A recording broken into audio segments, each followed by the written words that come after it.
Diálogos Metropolitanos, un programa del área metropolitana del Valle de Aburrá, Territorios Integrados.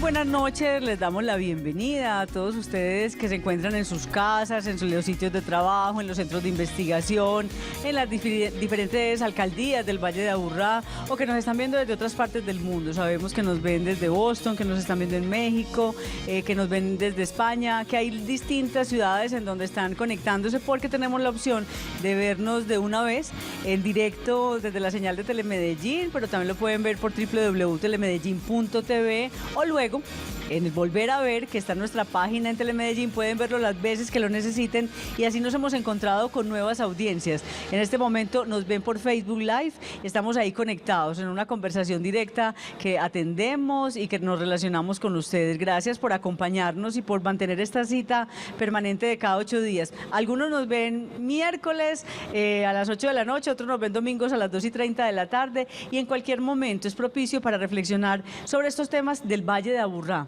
Ese territorio que habitamos, que amamos, que llevamos en el corazón, que queremos tanto. Algunos lo conocen más, otros lo conocen menos. La idea con este programa es que ustedes entiendan muy bien en dónde estamos, cuál es el valor de esta subregión y qué lidera el área metropolitana del Valle de Aburrá como entidad administrativa para garantizar que este entorno tan hermoso que tenemos se mantenga muy bien y cada vez mejor, con las tareas que cada uno debemos de tener desde el sector en el que estemos y la responsabilidad que tengamos en este territorio. Hoy vamos a conversar de un tema que no es cotidiano, que no es coloquial y que les va a parecer como sorpresa para muchos de ustedes y que son las aguas subterráneas. ¿Qué son las aguas subterráneas en el Valle de Aburrá? Hay un plan de manejo para esas aguas que hace el área metropolitana. Tenemos 3 invitados de mucho valor en este tema y en las decisiones metropolitanas que nos están acompañando y que esperamos que ustedes disfruten mucho. Le doy la bienvenida a la subdirectora ambiental del área metropolitana del Valle de Aburrá, la doctora María del Pilar Restrepo. Gracias por estar aquí, por toda esa pasión por los temas ambientales de nuestro territorio. Muchas gracias, Liliana, por invitarnos al programa, muy contenta, y también a nuestros invitados, pues un saludo muy especial. Y de verdad que este tema es apasionante porque las aguas subterráneas pues son un recurso vital que tenemos, muy importante que todos aprendamos más sobre el tema. De eso no hablamos casi, no hablamos. Primera vez que lo tocamos en 125 programas. Así es, ahí están y muy importante de verdad que todos comprendamos qué son esas aguas, cómo cuidarlas, cómo protegerlas. También le doy la bienvenida al doctor Santiago Ochoa Posada, vicepresidente de Agua y Saneamiento de EPM. Qué bueno tenerlo aquí en el programa, doctor Santiago. Buenas noches, Liliana, muchas gracias por la invitación. Un saludo a María del Pilar, a Teresita y a todos los televidentes. Muy contento de estar aquí para hablar de un tema que tiene una relevancia estratégica para el Valle de Aburrá como sociedad y que es un elemento fundamental para garantizar que en el futuro el abastecimiento de agua de todos los habitantes de este valle se pueda dar en las condiciones que conocemos habitualmente. O sea, tenemos una gran reserva. Así es, ahí tenemos una gran riqueza que por estar bajo tierra muchas veces no la estamos viendo, pero que está bajo nuestros pies y que tenemos que hacerla visible para que la podamos valorar en su justa medida. Bueno, muchas gracias y bienvenida, profesora Teresita Betancur Vargas. Yo sé que a usted le gusta más que le digan Tere, pero pues en la presentación sí le tengo que decir el nombre completo. Investigadora de la Universidad de Antioquia, geóloga, magíster en aprovechamiento de recursos hidráulicos y también directora en ingeniería. Qué rico que está aquí y ese trabajo fuerte que ustedes vienen liderando desde la Universidad de Antioquia. Bueno, muchas gracias, Liliana, por la invitación a Telemedellín. Muy contenta de estar compartiendo con María del Pilar y con Santiago este espacio y feliz también de poder hablar ante todos ustedes del tema de aguas subterráneas. Saber que el agua llueve, que el agua la vemos en los ríos, pero que hay otra parte de esa agua que va y se almacena por allá en unos rincones donde está también disponible para que podamos utilizarla. ¿Qué tanto sabemos de eso, profe?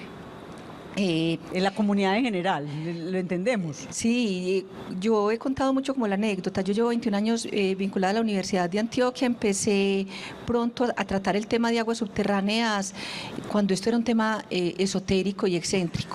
Aquí hemos dicho que algunos temas son como muy hippies, como muy raros. Sí, y dentro de la academia empezaba a coger un poco de carrera el tema de las aguas subterráneas, obviamente dentro de las empresas que abastecen de agua a las comunidades y las autoridades ambientales. Pero para el común de la población, para nuestras familias, el agua subterránea sigue siendo algo como una incógnita, incluso, como lo has dicho, hay ideas erróneas acerca de qué estamos hablando cuando hablamos de agua subterránea. Casi nadie cae en cuenta de que es un recurso muy, muy valioso, como lo han dicho María del Pilar y Santiago. Bueno, nuestro compañero Alonso Manrique salió a hacer esa pregunta y se fue para las calles a ver qué era lo que pasaba, qué decía la gente. Les voy a invitar a que lo veamos, a ver qué tan acertados o equivocados estamos, porque la tarea de este programa es dejarlo muy claro al final. Veamos. Para usted, ¿qué son las aguas subterráneas? Bueno, las aguas subterráneas son aguas que pueden estar por debajo del suelo y se pueden utilizar, pues se pueden usar para diferentes cosas. Las usan mucho en los establecimientos, por ejemplo, parqueaderos, lavaderos. Las utilizan también en los colegios, las utilizan en las unidades residenciales, se pueden extraer de un pozo. Aguas subterráneas son las aguas que corren por debajo de la ciudad, por la tierra. Normalmente son aguas limpias. Aguas subterráneas para mí es el agua que va debajo de la tierra. Creería yo que es agua mala o la que desechamos pues como en las casas. Pienso yo eso, no estoy segura de qué pueda ser. Para mí aguas subterráneas son las aguas residuales, las aguas que echamos residuos, las cañerías, demás. Aguas subterráneas quiere decir que están debajo de la tierra. Pueden ser aguas limpias o pueden ser aguas sucias. Aguas sucias las que van por cañerías y por tubería especializada. Y aguas limpias las naturales que van brotando por la tierra y que de pronto no han sido canalizadas también. Muy bien. Hay muchas respuestas, profesora. ¿Usted qué dice? ¿Cómo estamos desertados o embolatados? Pues están las dos opciones. Ahí están los dos, está equilibradito. Ahí la vimos, incluso hubo un equilibrio en las respuestas cuando dijeron que eran las limpias y las sucias, pero efectivamente esas no son las aguas subterráneas. Las aguas subterráneas son las aguas que después de que llueven y se infiltra, llegan a la superficie de la tierra y empieza el suelo a actuar como un filtro, se almacenan en los niveles superiores, en las rocas, porque eso es algo que hay que empezar a pensar. Las rocas son materia sólida, pero las rocas tienen poros y en esos poros el agua se almacena, el agua se cuida y el agua puede habitar durante decenas, centenares, miles de años siendo parte del ciclo hidrológico. O sea que se quedan ahí y las tenemos desde hace muchos años.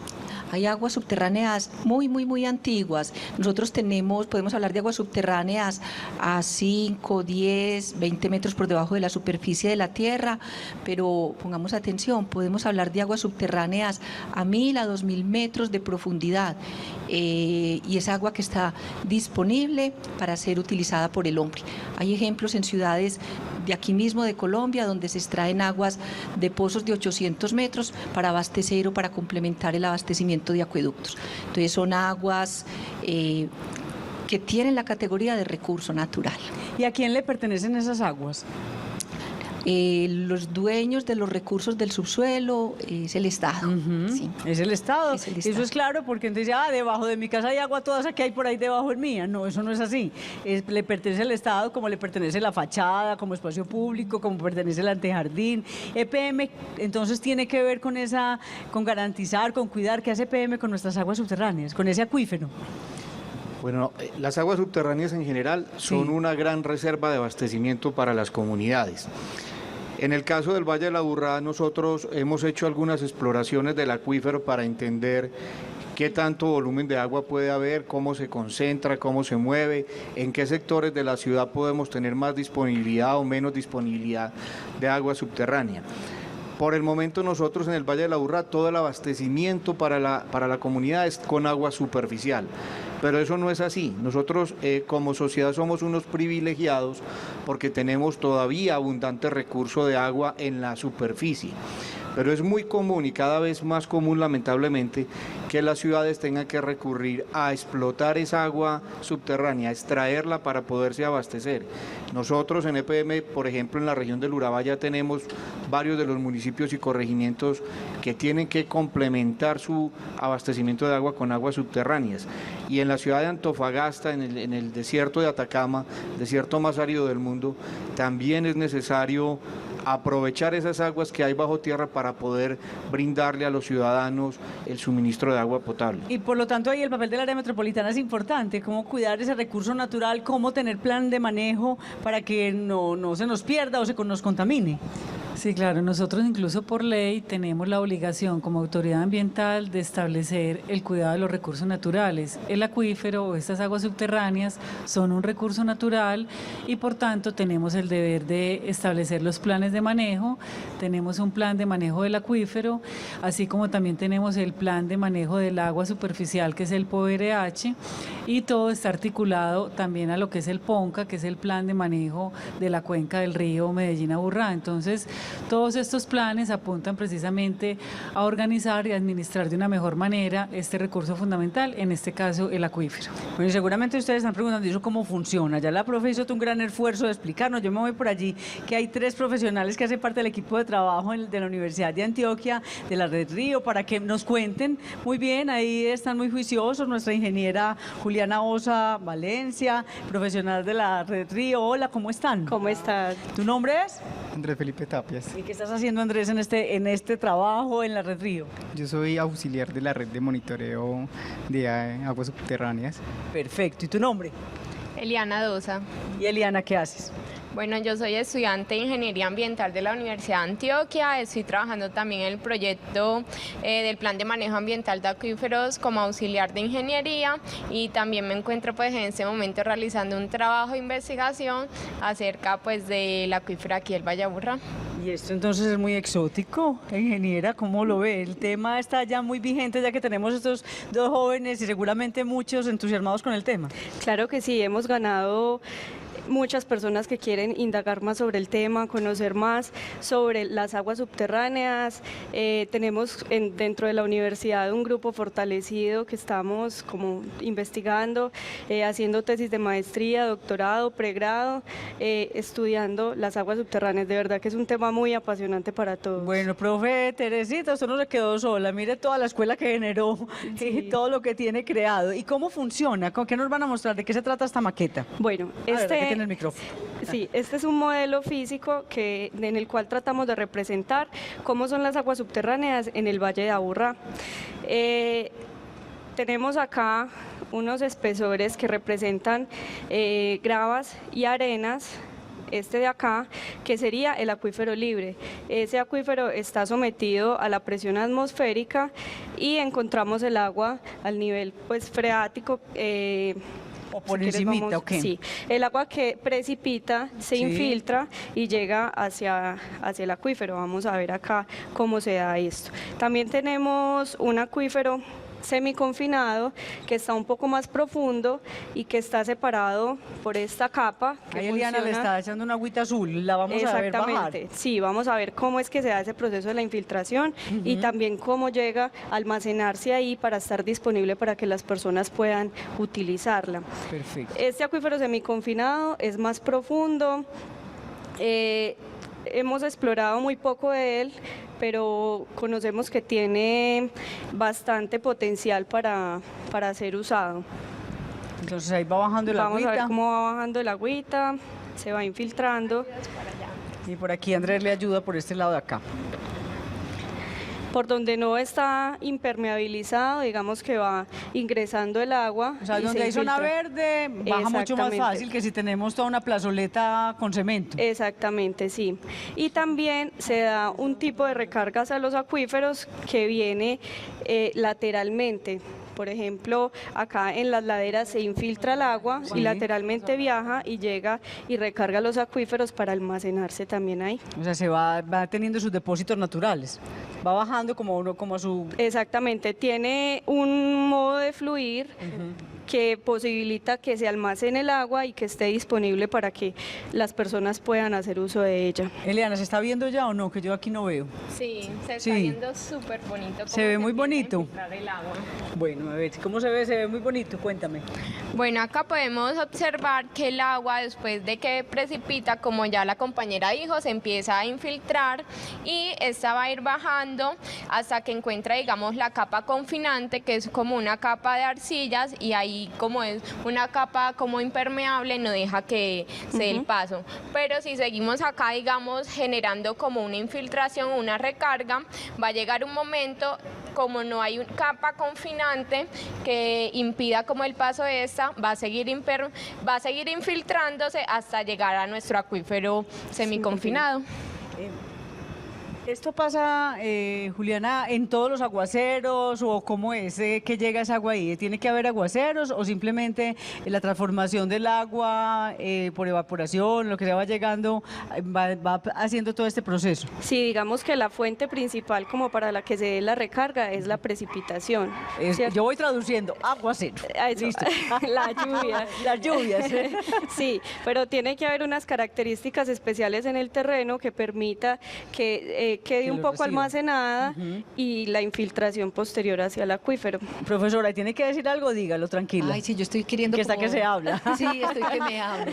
Sí, bueno, siquiera no me preguntaron qué es un acuífero directamente. Bueno, ya me lo preguntaron, pero yo creo que ahí lo estamos viendo. Claro. Y ahí estamos observando todos que las aguas subterráneas no son las aguas residuales, no son las aguas sucias. Son las aguas que están precipitando, el agua que llueve, que cuando llega a un terreno más o menos plano, a un terreno donde hay un suelo disponible, empieza como a ingresar hacia el sistema. Yo estaba aquí como en una contradicción, ¿y por qué no se mueve el agua y por qué no se me llena el acuífero? Pero después dije, calma Tere, mejor que no se llene rápido el acuífero en esta demostración, porque es que eso que llamamos recarga, que es el proceso de que el agua vaya descendiendo y se almacene, es muy lento. Y como es tan lento, es por eso que, como me preguntaban ahora, ¿qué edad tiene el agua? Las aguas pueden ser muy, muy, muy antiguas, porque es que el agua en una corriente, en una quebrada, en un río, fluye muy rápido, pero cuando ya se está moviendo a través de los poros, como lo estamos viendo en el modelo, ese flujo es muy, muy, muy, muy lento. Yo sí quisiera ver el acuífero lleno, y yo creo que todos quieren ver el acuífero lleno. Pero de pronto, ¿qué tal, Andrés, si producimos un aguacero a ver qué pasa? No una lluvia tan suave como la que se ha producido. El famoso aguacero del que yo estaba hablando. A ver, Andrés, con un aguacero se nos recarga un poquito más rápido y podemos ver el acuífero lleno. Créase San Pedro, hagamos aquí un juego de roles y genere un súper aguacero, a ver qué sucede. Cuando favorece más que tengamos muchos suelos que permitan que permee el agua, que no tengamos tantas plazoletas y tanto encementado. Exactamente, necesitamos de zona verde para poder facilitar que se dé esta recarga. Igualmente, pues en grandes ciudades han optado por hacer sistemas que van como haciendo drenajes sostenibles que permiten, por ejemplo, que los edificios tengan zonas donde se pueda infiltrar el agua. Las plazoletas están especialmente diseñadas para esto. Es como tratar de avanzar hacia llegar a como a una sostenibilidad y permitir efectivamente que se dé la recarga. ¿Algo más que quieran decir, Andrés, Eliana? Por aquí, Andrés. Sí. Vamos a ingresar un contaminante para mostrar cómo se ve en el acuífero cuando una captación o cuando en la superficie se ingresan contaminantes al acuífero. Por ejemplo, cuando depositamos aceites, ¿qué más podemos depositar? Cuando le quieren cambiar el aceite al carro y lo hacen de manera pirata y le hacen daño entonces a nuestro acuífero. A nuestro acuífero sí se infiltra y llega a los acuíferos, a los depósitos de agua subterránea. Hágale que usted está allá de San Pedro, de todo, usted está haciendo todas las veces de una voz superior. Eliana iba a decir algo. No, sí, era eso, que queríamos como mostrarles cómo se da como un evento de contaminación cuando no están como las captaciones o los pozos o los aljibes como con un buen manejo, y también cuando digamos también se puede presentar es como una fuga de las redes de las aguas residuales, también que pueden haber como vertimientos en el suelo o que no hay como una buena disposición en las basuras, entonces como esos lixiviados también se empiezan como a infiltrar cuando se da la descomposición de esta y pueden posiblemente llegar pues como a nuestros acuíferos y contaminarlos. Bueno, vamos a hacer un ejercicio mientras seguimos aquí contaminando. Imagínense, estamos en la tarea de contaminar. Vamos al corte, regresamos y vamos a ver qué avances. Creo que nos va a dar tiempo para que vaya avanzando, vaya generando el depósito y regresamos. Estamos conversando de aguas subterráneas, de los acuíferos, de ese gran repositorio que tenemos en el Valle de Aburrá.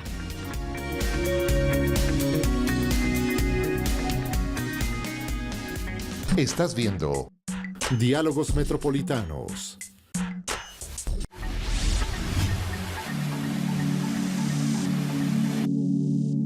El área metropolitana como autoridad ambiental, en su función de velar por la conservación y sostenibilidad del recurso hídrico y en particular del recurso hídrico subterráneo, está en proceso de construcción del plan de manejo del acuífero del Valle de Aburrá. En este momento está en fase de formulación y cuenta con 5 líneas estratégicas orientadas. La primera, a la ordenación del territorio, tal que permita una protección de las zonas de recarga de acuíferos. La segunda línea estratégica está orientada al fortalecimiento de la autoridad ambiental, que se permita realizar un control y vigilancia efectivo al uso del recurso hídrico, además como el proceso de legalización de todos los usuarios potencialmente ilegales.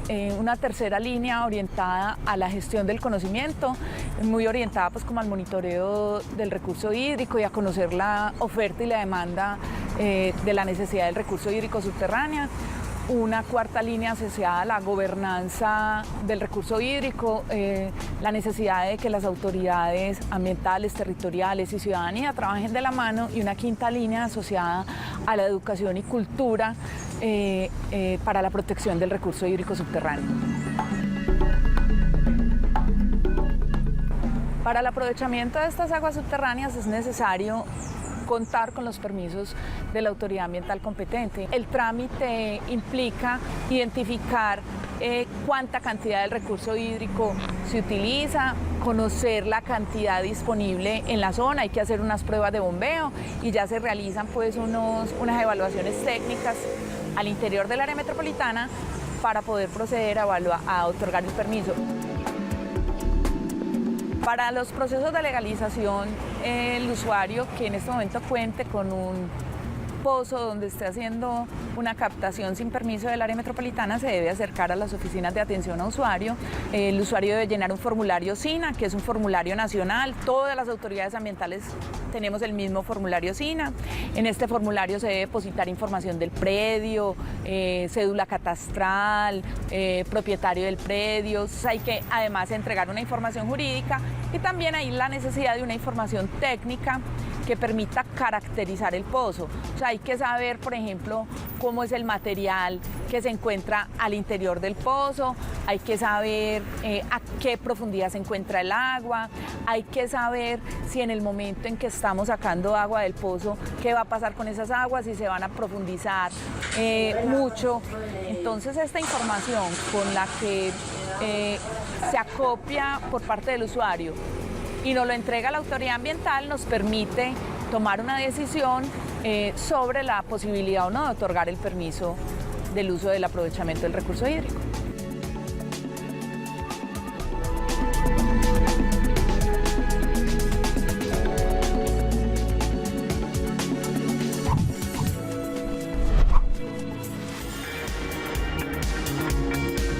Bueno, ya nos dieron una información importante del área metropolitana, doctora María del Pilar. Hay ilegalidad también, o sea, este es el proceso de legalización de quienes no lo están haciendo con permiso, porque partimos que entonces hay entidades, personas que lo están haciendo sin permiso. Sí, nosotros dentro del Plan de Gestión Territorios Integrados tenemos como meta tener el 100% de legalidad. En este momento tenemos 368 concesiones aproximadas, digamos, o captaciones en todo el Valle de Aburrá, y tenemos un porcentaje de legalidad del 48% aproximadamente. De esas 300. De esas 358.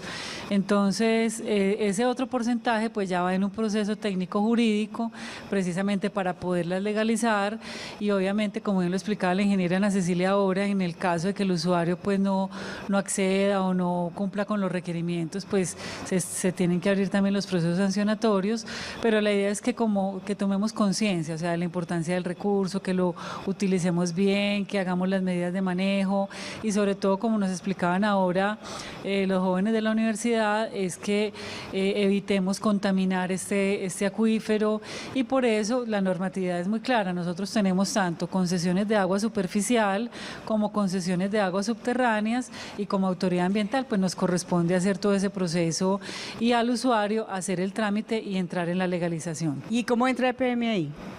¿Ya entonces está aprobado, EPM hace un cobro, o cómo es el manejo de esa agua que ya está aprobada por el área metropolitana el uso? No, realmente nosotros hoy no tenemos cobro por el uso del agua subterránea. La concesión de agua implica el pago de una tasa que se hace a la autoridad ambiental. Lo que sí hacemos en coordinación con el área metropolitana es que aquellos usuarios que están legalizados y que producto del uso de esa agua tienen una descarga de agua ya usada, un agua residual, llamémosla así, pues los conectamos al sistema de alcantarillado de la ciudad para que esas aguas se puedan disponer y tratar de manera adecuada. Para que no contaminen. De acuerdo. Y lo que sí se podría generar un cobro es si ese hecho se tiene que hacer, es decir, esa conexión al sistema de alcantarillado. De lo contrario, es la autoridad ambiental quien tiene la responsabilidad de usar los recursos de la tasa por uso de agua. En ese trabajo de seguimiento, de diagnóstico que han hecho ustedes, profesora Tere, han ido caracterizando esos usos del agua subterránea. Sí, efectivamente, hemos caracterizado los usos de las aguas subterráneas, y en este momento podemos decir que en el Valle de Aburrá los principales usos a los que está destinado este recurso que se extrae del subsuelo es, en primer lugar, al lavado de vehículos, pero también actividades industriales. Las industrias que están asentadas en nuestro territorio, la mayoría de ellas tienen un pozo del cual extraen agua para muchos de sus procesos, directamente para la producción o a veces para hacer enfriamiento de maquinaria, o para hacer lavado en sus zonas y dentro de la maquinaria de sus procesos. Hay algunos usos domésticos, es decir, para consumo humano, hay usos para aseo, hay uso para riego de jardines, son los más importantes que hemos detectado. Ingeniera Juliana, ¿cómo va por allá nuestro acuífero? Bueno, ya vemos acá el acuífero totalmente recargado, por decirlo así.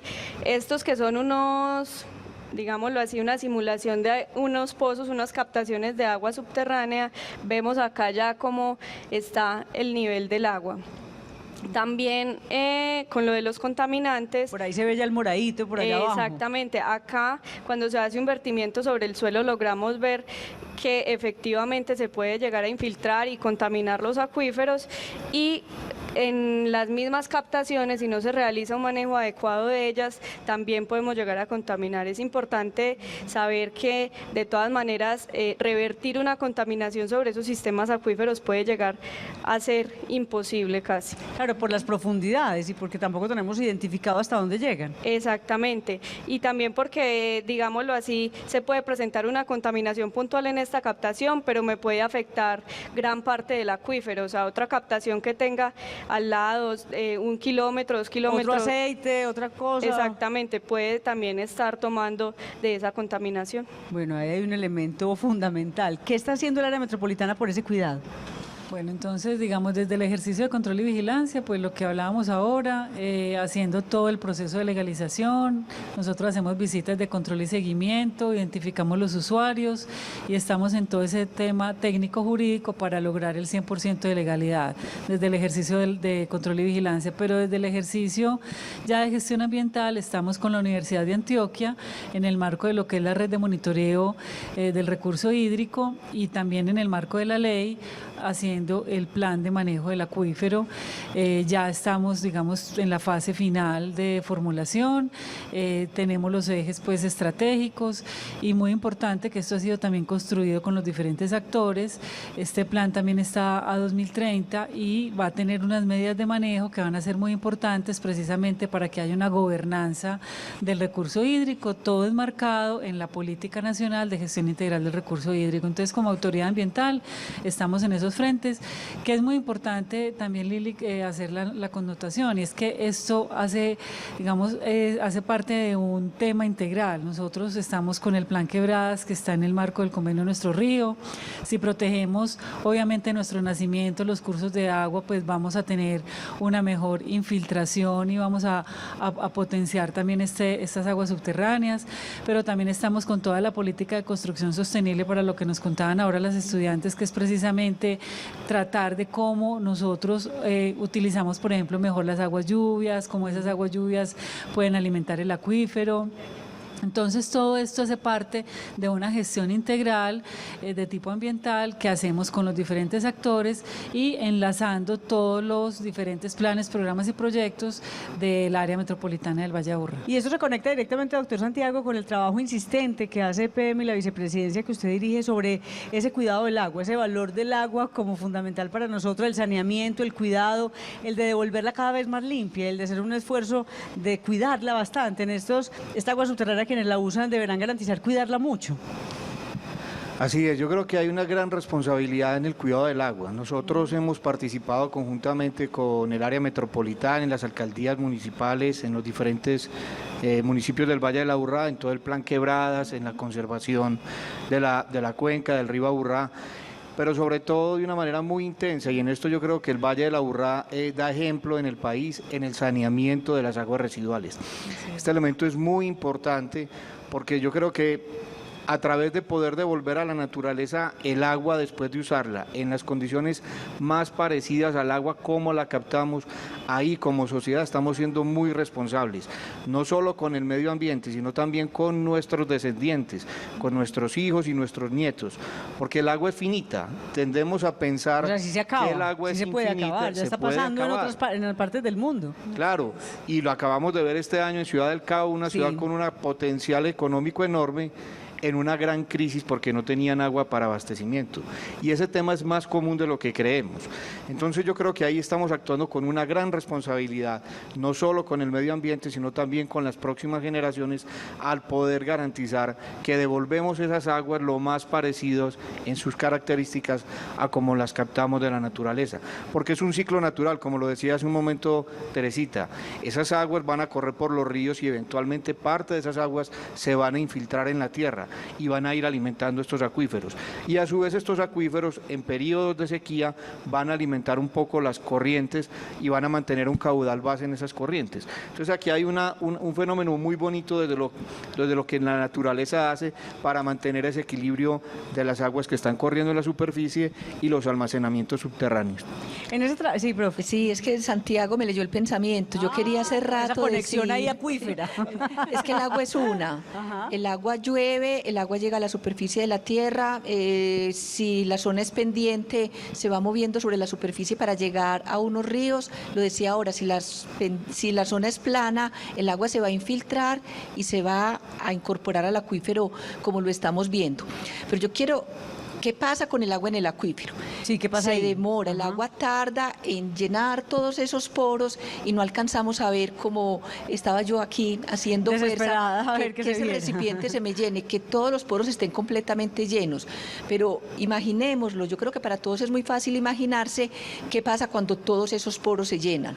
Sigue lloviendo, entonces el agua sigue ascendiendo y sigue inundando. Es posible, pero no es normalmente lo que pasa. Esa agua que está almacenada en ese acuífero, que llega al fondo donde ya es impermeable y no hay más vacíos que ocupar, empieza a fluir. También se mueve. Y me leyó el pensamiento Santiago, es porque hacia dónde se mueve. y todos hemos visto el agua subterránea. Cuando vemos un nacimiento, un manantial, ¿de dónde está brotando el agua? Sí, está brotando de la roca. Sí. ¿Y por qué brota de la roca? Esa agua no llegó a la roca hace 5 o 10 minutos o en el aguacero de ayer. Es un agua que ha estado durante guardadita, mucho tiempo llenando estos vacíos, fluyendo muy, muy, muy lentamente, lateralmente, mucho más lento de lo que fluye verticalmente, para brotar, para nacer y para incorporarse a los ríos también a lo largo del cauce. Lo decía muy bien Santiago, y de nuevo lo que siempre le digo a mis estudiantes en hidrología: ¿quién ha visto el río Medellín seco? Ni mis estudiantes, ni mi mamá, ni mis abuelos, ni los bisabuelos, ni los tatarabuelos. Nadie ha visto el río Medellín seco, y han habido épocas de 1, 2, 3 semanas, 1, 2, 3 meses sin que caiga una sola gota de agua. Porque hemos pasado por una sequía. Entonces, ¿por qué el río tiene ese caudal base del que hablaba Santiago?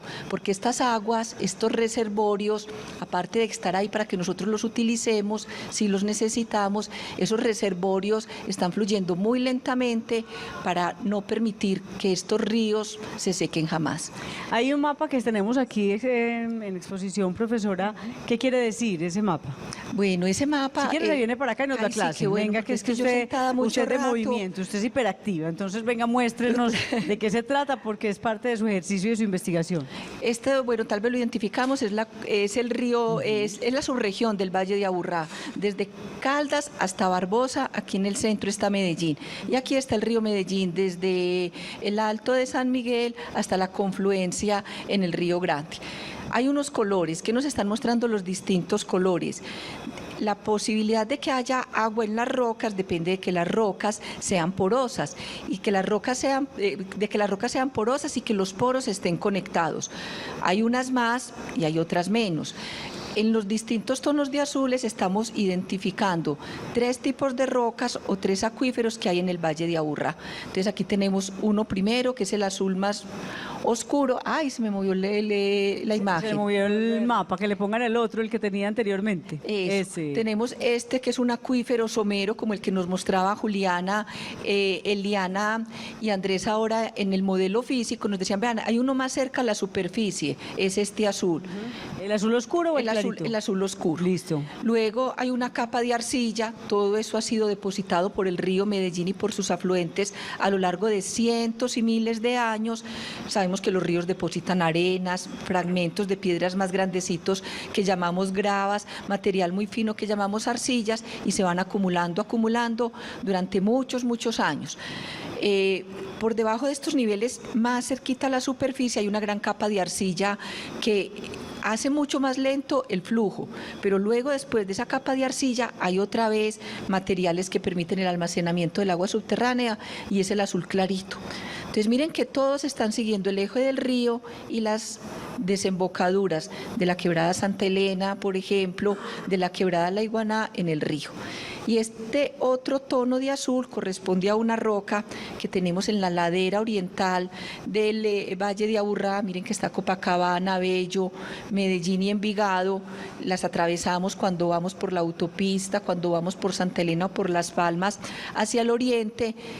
Todos habremos visto en nuestros viajes hacia esas regiones muchos nacimientos, muchas especies de cascadas que se observan en el talud, en el corte de la carretera. Esas son las aguas subterráneas que están viniendo desde esta roca.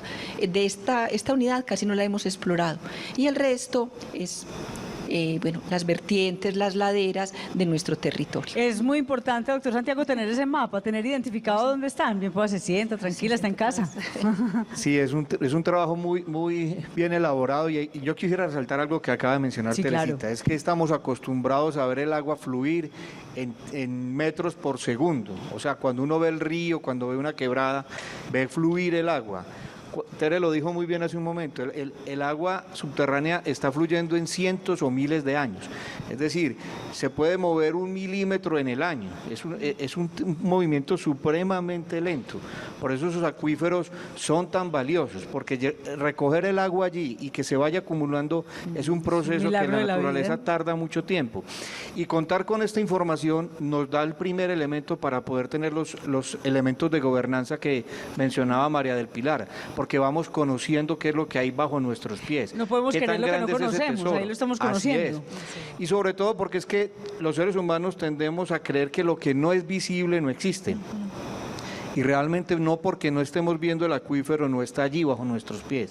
Hacerlo visible, que lo podamos conocer, que podamos interactuar con él, nos da ese elemento fundamental para poder ponernos de acuerdo como sociedad qué vamos a hacer con él, cómo lo vamos a cuidar, cómo lo vamos a aprovechar, hasta cuándo y en qué volumen lo podríamos aprovechar, que creo que ese es el gran tesoro que los habitantes del Valle del Aburrá tienen para el futuro y garantizar el abastecimiento para esas futuras generaciones. Y veamos cómo se hace el monitoreo. Para lograr ese conocimiento, para poder querer eso que no estamos viendo, pues en el equipo de la Universidad de Antioquia y el trabajo conjunto, por supuesto en el convenio con el área metropolitana, hay ese seguimiento permanente. Miren cómo se hace.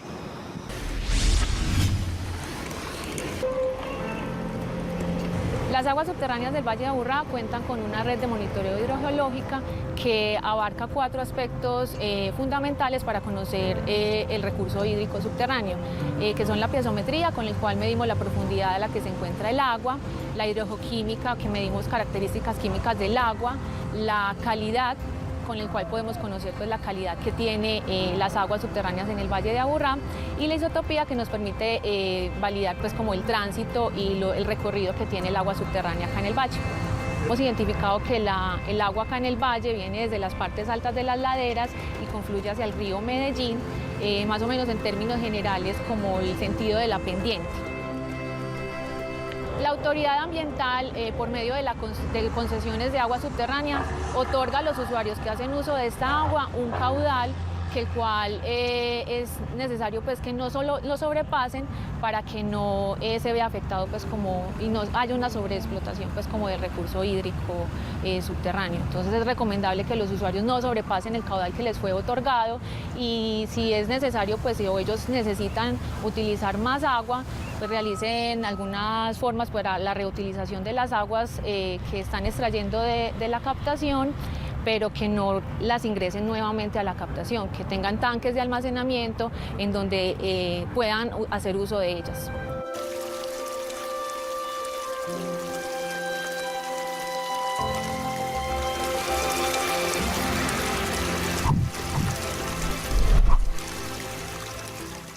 Estás viendo Diálogos Metropolitanos.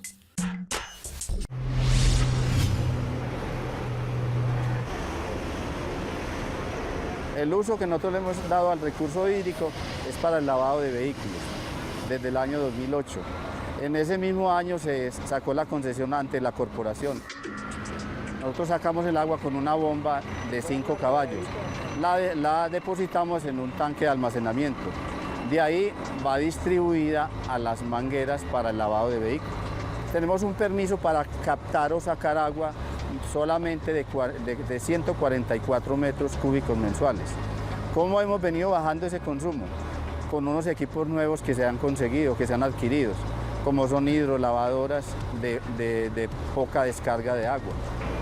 ¿Cómo las manejamos nosotros?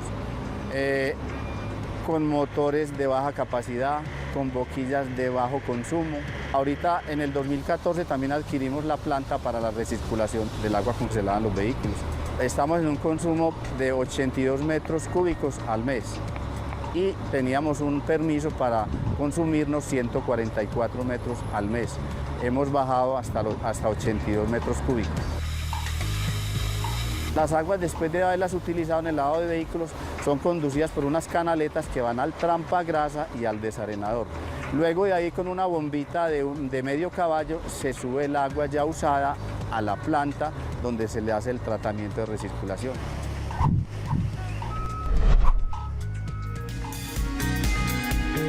Bueno, identificamos un buen uso, un cuidado, doctora María del Pilar. Esto es ejemplar, es interesante verlo, obtiene un permiso, pero ha ido tecnificándose para garantizar no tener que consumir toda el agua, porque la vamos a necesitar algún día, doctor Santiago, ¿cierto? Vamos a necesitar esa agua en algún momento. Sí, claro, lo que nos cuenta el usuario pues realmente es gratificante, porque también ese es el ejercicio de acompañamiento que hacemos desde el área metropolitana en las visitas técnicas y en las recomendaciones que hacemos pues en los requerimientos. Entonces, ojalá pues todos los usuarios, tanto los legales como los que están en proceso de legalización, pues también se ajusten, digamos, a estos procesos para que podamos utilizar de mejor manera el recurso. Porque si todos hacemos el esfuerzo, pues finalmente es nuestro reservorio y algún día, pues ojalá no tengamos que acudir a él en épocas de sequía, pero sí hemos visto que cuando tenemos, por ejemplo, fenómenos del Niño y demás, pues tenemos mucho más incremento de la utilización del recurso del agua subterránea, o sea que muy importante que lo podamos proteger entre todos. O sea, en un momento de una dificultad bien grande, EPM pudiera hacer uso de ese recurso. Sí, lo que tenemos planeado nosotros es que es una gran reserva para el futuro. Como lo mencioné al comienzo, hay varias ciudades del mundo y de los municipios que nosotros estamos operando en el Urabá antioqueño. Turbo es un caso en el que cada verano, ni siquiera porque tenga que haber un fenómeno del Niño, con un verano normal la fuente superficial se agota y es necesario entrar con una batería de pozos profundos a suministrar el agua para que el servicio pueda tenerlo la población. Entonces ahí lo que hay es una gran reserva, como un seguro de que vamos a tener agua en el futuro. Para ese trabajo que vienen haciendo ustedes, profesora Teresita, ustedes bien se han reunido con todos los sectores.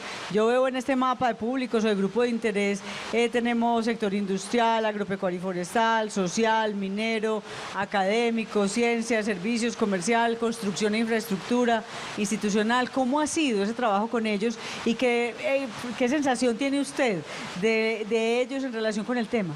Bueno, hay que aclarar que este trabajo que mencionas, Lili, se ha hecho en el marco de un convenio que tenemos Universidad de Antioquia y Área Metropolitana del Valle de Aburrá para la formulación del Plan de Manejo Ambiental del Acuífero, que es un instrumento de planeación que las autoridades ambientales por ley deben implementar. Se tiene establecido que la planeación debe ser una planeación participativa, que no es un hecho, que no es una circunstancia que se dé dentro de las mentes iluminadas de los investigadores y de los profesionales de las autoridades ambientales, porque finalmente, como lo estamos viendo, todos podremos llegar a usar esa agua y en nuestras actividades cotidianas todos podemos llegar a contaminarla o afectar ese recurso. Entonces, con la idea de la planeación participativa en el marco de la formulación del Plan de Manejo Ambiental del Acuífero, empezamos a identificar todas las actividades, desde las actividades económicas hasta las actividades cotidianas que realizamos los habitantes en el Valle de Aburrá, y se empezó a hacer una convocatoria para explicar qué son las aguas subterráneas, para ver qué entendíamos todos por el agua subterráneas y llegar a un diálogo común. ¿Y qué tal? Y muy bien, la convocatoria fue excelente, la respuesta a la convocatoria fue excelente y obtuvimos efectivamente respuesta de todos los sectores que has mencionado. Empezamos obviamente con los que se tenían identificados como usuarios de las aguas subterráneas, pero también actividades que pueden contaminar, porque todo lo que hagamos en la superficie, como llueve y se infiltra, todo puede contaminar el acuífero. Entonces, efectivamente, todos los sectores que mencionaste, las actividades de construcción afectan en el acuífero porque se cimientan sobre él, las actividades industriales porque tienen sus materias primas o porque generan residuos, las actividades comerciales porque algunas se abastecen de aguas subterráneas y explotan o extraen ese recurso, la comunidad en general porque cada uno de nosotros puede contribuir en el manejo de las aguas subterráneas. Eso es clave, o sea, todos podemos ser parte de ese cuidado, de esa solución. Hay que tomar conciencia. Este es un programa que invoca, porque empezamos a hablar de él y empezó a llover. Y nos estamos bañando aquí de la manera más divertida, está entrando el agua, o sea, el agua nos entendió y está aquí, estamos en una conexión de cuidarnos. ¿Qué recomendaciones tenemos, doctora María del Pilar, para quienes nos están viendo, para esos empresarios, esos informales, quienes no nos han declarado que están usando el agua o quienes la quisieran usar? ¿Qué mensaje tiene el área metropolitana para ellos? Pues yo creo que lo más importante es, como decía Teresita ahora, el conocimiento, es decir, que sepamos que existe el recurso, como también lo decía muy bien Santiago ahora, que está ahí, no lo vemos, pero ahí está, entonces un conocimiento, está a disposición pues el plan de manejo, pero también toda la información, que esto hace parte de una gestión integral del recurso hídrico de la Autoridad Ambiental Área Metropolitana del Valle de Aburrá, entonces así como está el monitoreo por río, tenemos el plan de manejo del agua superficial, que es el plan del PORH, tenemos el plan de manejo del acuífero, tenemos el plan quebradas, que ya es algo mucho más operativo. Es decir, que todas las acciones que hacemos están encaminadas a la protección del recurso y que cada uno de nosotros como ciudadano tiene un papel muy importante que cumplir desde su hogar, desde su sitio de trabajo, desde la institución educativa, desde donde se encuentre, en la protección del recurso hídrico. ¿Qué recomendación le hacemos, doctor Santiago, desde PM y desde su vicepresidencia, a quienes nos están viendo? Pues yo quisiera, Luis Arnoldo, que vimos la nota hace un momento, felicitarlo por esa iniciativa de optimizar y tecnificar un poco su actividad para poder hacer un uso más eficiente del recurso. Yo creo que el llamado es básicamente ese. Tenemos que ser conscientes que el agua es un recurso finito y que es responsabilidad de todos garantizar que la podamos seguir disfrutando nosotros y las generaciones futuras. Un mensaje, doctora. Como lo dicen María del Pilar y Santiago, cuidar el agua es un compromiso y una responsabilidad de todos. Bueno, ahí tenemos una gran tarea, una recomendación para todos ustedes. No sé si la ingeniera Juliana quiere darnos algún mensaje ahí desde su acuífero, un mensaje final para los estudiantes, para las nuevas generaciones, para esos jóvenes como usted que están interesados en cuidar el ambiente.